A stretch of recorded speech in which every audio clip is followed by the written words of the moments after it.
امام جعفر صادق علیہ الصلوۃ والسلام کی ایک مشہور حدیث ارشاد فرماتے ہیں، اگر کوئی انسان اس یقین کے بعد بھی گناہ کرے کہ اللہ دیکھتا ہے تو اس سے زیادہ اور عذاب کا حقدار کون ہوگا تو اس یقین کے بعد بھی گناہ کر رہا ہو کہ اللہ اسے دیکھ رہا ہے۔ اللہ کے دیکھے جانے کے یقین کے بعد بھی اللہ کی نافرمانی۔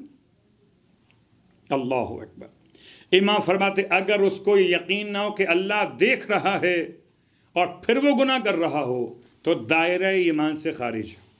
دو ہی باتیں، یا تو اللہ دیکھ رہا ہے اس کا یقین کر لیجئے، یا اللہ نہیں دیکھ رہا، اگر یہ آپ کے ذہن میں آ گیا تو ایمان کے دائرے سے خارج ہو گئے۔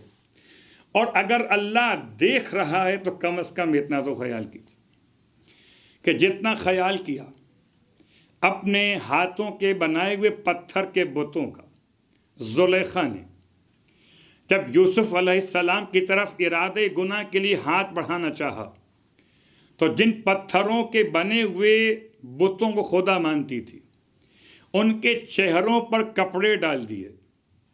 جب جناب یوسف علیہ السلام نے پوچھا کہ کیا کر رہی ہے تو کہتی چونکہ ارادہ گناہ کیا ہے تو میں نہیں چاہتی کہ یہ مجھے دیکھیں گناہ کرتے ہوئے۔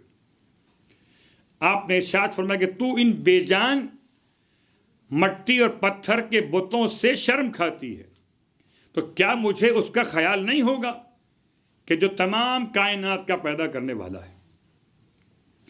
ایک جملہ آپ کی خدمت میں عرض کر دوں، بڑا انسان تہذیب یافتہ بنے، یہ اپنے مقام پر ہے کہ بڑے بڑے ممالک میں بھی جرائم کے کنٹرول کے لیے CCTV کیمریز کی نگاہیں لازم ہوتی، اور جہاں کہیں انسان کو معلوم ہو کہ کیمرے کی آنکھ دیکھ رہی ہے تو انسان کسی ارادہ گناہ کو چھوڑ دیتا ہے کہ کہیں میری CCTV کیمرے کے اندر مووی نہ بن جائے۔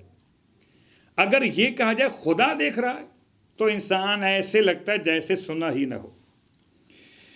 اس یقین کے ساتھ انسان خدا کو پہچانے کہ خداوند عالم وہ سب کچھ دیکھ رہا ہے جو انسان کی آنکھیں دیکھ سکتی، بلکہ وہ کچھ بھی دیکھ رہا ہے جسے انسان کی آنکھیں نہیں دیکھ سکتی۔ انسان نہیں دیکھتا پس دیوار کیا ہے، بہت مشہور روایت۔ امام سجاد علیہ الصلوۃ والسلام کی بارگاہ مقدس میں روایت اور امام صادق علیہ الصلوۃ والسلام کی بارگاہ سے روایت۔ وہاں بلخ کا رہنے والا جب امام کے پاس پہنچا تو بیوی سے ہونے والی باتوں پر امام نے اس سے اپنے ہاتھوں کا غسالہ اور دھون شکل پتھر ہائے قیمتی میں عطا کیا، یاقوت سرخ اور زبرجد اور سفید موتی، اور ارشاد فرمایا جا کر اپنی بیوی کو دینا، کہنا یہ تحفہ امام نے بھیجا ہے۔ کیوں کہ بیوی نے کہا تھا کہ امام کے لیے ہر دفعہ لے کر جاتا ہے، تجھے امام نے آج تک کوئی تحفہ نہیں دیا ہے۔ تو کہاں یہ بات کمرے میں تھی امام کے علم میں، اور چھٹے امام کی بارگاہ میں آنے والا دروازے پہ کھڑا ہوا، دق الباب کیا، امام کی کنیز، دروازہ کھولا، اس نے بے ساختہ کنیز کی طرف ہاتھ بڑھا دیا، پھر جلدی سے ہاتھ کو پیچھے کر لیا۔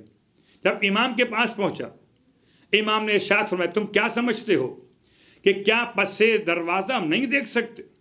اگر اتنا بھی نہ دیکھ سکیں تو خدا کی حجت کیسے ہوں گے؟ پھر اگر حجت دیکھتی ہے دیواروں کے پس پردہ، دروازوں کے پیچھے، دلوں کا احوال، تو کیا حجتوں کا پروردگار نہ دیکھتا ہوگا؟